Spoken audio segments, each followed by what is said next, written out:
Brics, South Africa Brics. They ain't talking Gucci man, but they've been talking bricks. So picture this, for one Brics dollar, America needs 55. Do the math. Hey there, go watch your rap, it's brilliant. Let's talk about Brics. Is this the best thing for us, or is this a potential minefield, and why? The South African perspective. Now, Brics is currently comprised of 5 countries. That's a lot of population to control under one ruling perspective.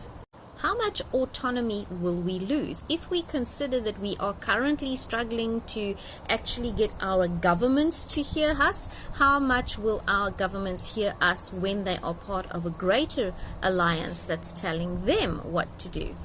We can take some lessons for the European Union and look at the pros and cons of it. And yes, whilst they have a stronger currency, the people are not necessarily wealthier. Because there have been, for example, in the agricultural area, many farmers that have gone completely belly up because there is no ability to compete. So you look at farmers in Portugal, for instance, who have had to throw tons and tons of oranges and bananas and other fruits and olives into the landfills because there is no market for them, because there is a priority market decided among the members of the alliance. Because that's what it is, it's a political alliance. One brick would be equivalent to 55 United States dollars.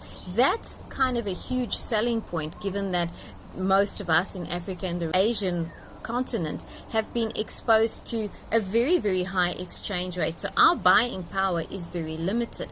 When we all clump together, will the competition remain in place? That's a question for me, particularly given the fact that Brics is not going to remain 5 countries. You see countries like Saudi Arabia, which is a huge player, Indonesia, Iraq, Kazakhstan and others have already asked to join Brics, making this a huge political power, a huge economic power, but also a huge legislation control power. And once you give power to this kind of a setup, are you not setting yourself up for a world government where the world government decides the movement, the health regulations, the industry regulations for each and every single one of those countries? Now, if we already struggle to get our voice heard by the legislators of our particular countries, how easy do we think it is going to be heard by the legislation of these massive superpowers that we are all too eager to climb into political bed with? Think about it. When you form an alliance with people, those with greater current strength are going to have a greater say. And what exactly does South Africa bring to the table? We certainly don't bring our political ethics to the table. We certainly don't bring a fantastic infrastructure to the table. We definitely do not bring massive industry to the table. So what do we bring? We bring to the table natural resources that are already being taken out of the country into foreign countries. It's a saying in Afrikaans that is, meng jou met die semel, dan vreet die varke jou, which means when you get together with the fodder, eventually the pigs will eat you up. Does this mean then that joining Brics means that we are selling ourselves and selling our country out? I don't think so, but we are relying on the ethics of our government to look after our interests. I don't know how well that's gone for us.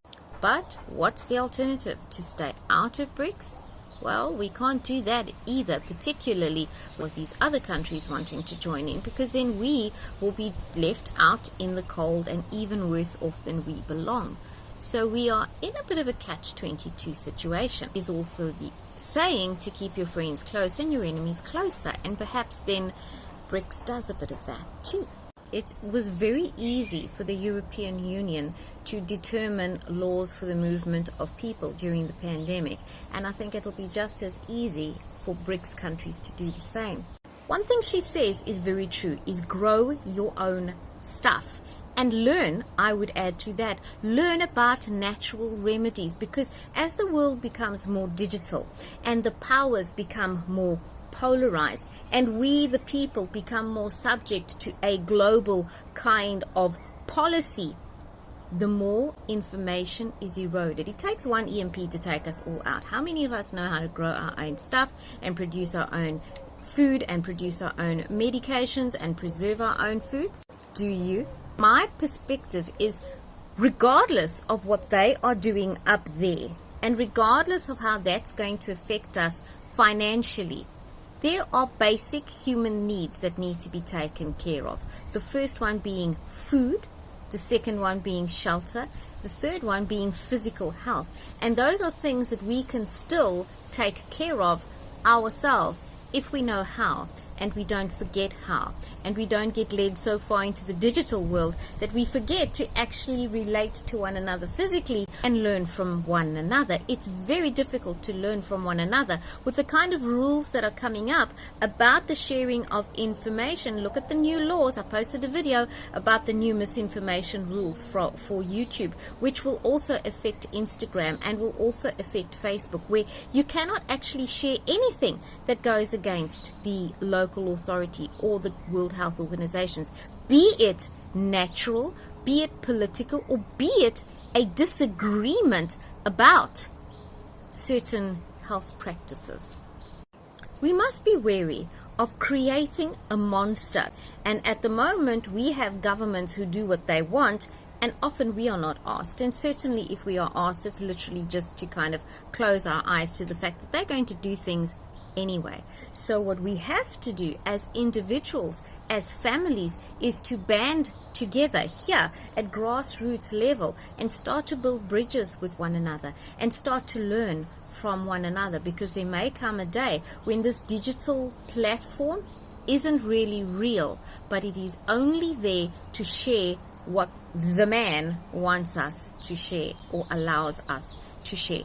Add the digital technology regulations to the Brics and the Euro situation, and you've got two massive superpowers pitted against each other, using the people as pawns and driving the people using poverty as the main tool, hunger as the main tool. As long as we can feed ourselves and take care of ourselves health-wise, not all is lost.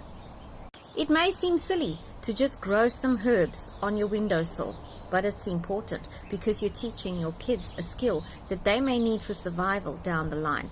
It may seem silly to get a borehole or to build physical relationships with people when we don't even take calls anymore because, a text is so much easier. But reach out and build that network, because unless we band together, we are easily used like little puppets. They are going to do what they are going to do. My question to you is, what are you going to do? We are not powerless until we hand over all our power. The biggest threat to massive political power is the people. Knowing things, learning things, sharing things, and doing things. It's called autonomy. And autonomy will be taken from us as the world progresses further and further into these massive superpowers if we do not retain our own humanity. Powers and principalities, folks. What are you going to do?